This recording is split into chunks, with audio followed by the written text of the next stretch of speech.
Hormônios, os mensageiros químicos do seu corpo. Seu corpo não funciona no grito, ele funciona na conversa. Leptina e grelina. Com certeza esses nomes já apareceram por aí, né? Eles viraram meio que a resposta da moda para explicar sentimentos super complexos que todo mundo tem, tipo fome, saciedade e, claro, aquela dificuldade que às vezes bate para controlar o apetite. Mas olha, a biologia por trás disso tudo é muito mais fascinante do que a gente costuma pensar. Pois é, por que a gente sente fome? Parece simples, mas essa é uma das perguntas mais básicas e mais importantes da nossa vida. É um sentimento que todo mundo conhece, um sinal que o corpo manda todo santo dia.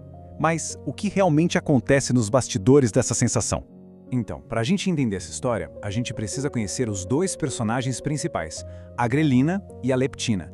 Pensa neles como se fossem dois lados da mesma moeda, opostos, mas que se completam. A grelina é tipo o alarme que toca e diz, epa, hora de comer. Já a leptina é mais como um gerente de banco, que olha o extrato e avisa, fica tranquilo, a gente tem energia guardada no cofre. Beleza? Então vamos mergulhar nisso. E vamos começar pelo hormônio que dá o start, o sinal de partida para a refeição. Bom, a grelina ela é produzida principalmente lá no estômago. Ela é basicamente a mensageira oficial da fome. É aquele sinal de curto prazo, sabe? Que sobe e avisa o cérebro, ó, as reservas imediatas estão baixas, bora procurar comida.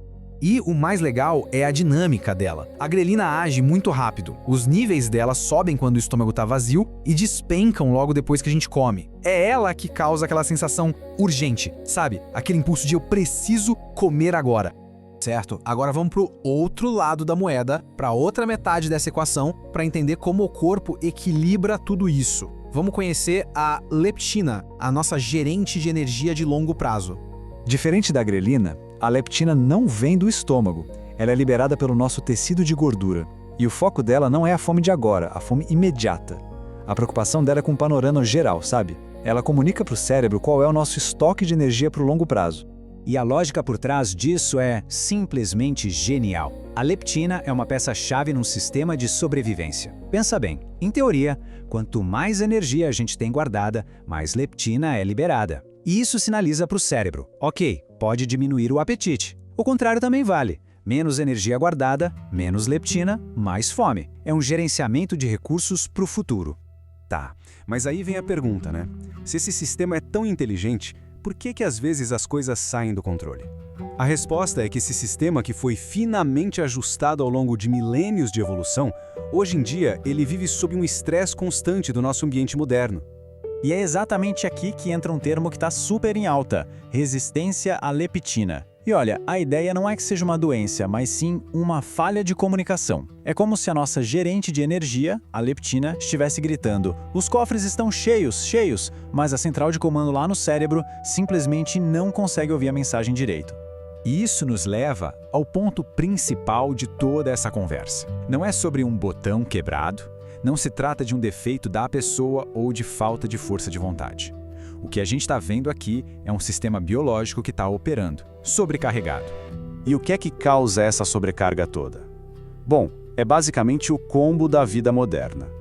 Sono de má qualidade, aqueles alimentos ultraprocessados que são desenhados para serem irresistíveis e para driblar a saciedade. Junta isso com o estresse crônico, um estilo de vida mais sedentário e uma rotina caótica, pronto. É a receita para sobrecarregar o sistema. Beleza, cenário meio complicado, mas então, qual é a solução? Como é que a gente pode aliviar essa carga sobre o sistema e ajudar ele a encontrar o equilíbrio de novo? A resposta não está em nenhum atalho mágico, mas sim em organização e em voltar para o básico. Vamos dar uma olhada em 5 estratégias bem práticas. Passo 1, priorizar o sono. E aqui, a regularidade é muito mais importante que a perfeição. Passo 2, construir refeições com freio, ou seja, que dão saciedade. O foco? Proteína e fibra. Terceiro, limitar os ultraprocessados. E não é por moralismo, é pura biologia. Eles são feitos para a gente comer sem parar. Quarto, movimentar o corpo. E por último, passo 5, engenharia de ambiente. É deixar o que é saudável fácil e o que é gatilho mais difícil de alcançar. A ideia por trás disso tudo é simples, mas é muito poderosa. O objetivo não é tentar controlar os hormônios na marra. É criar uma rotina, um ambiente que dê suporte para eles funcionarem bem. Quando a gente organiza a estrutura da nossa vida, a nossa biologia tende a responder super bem.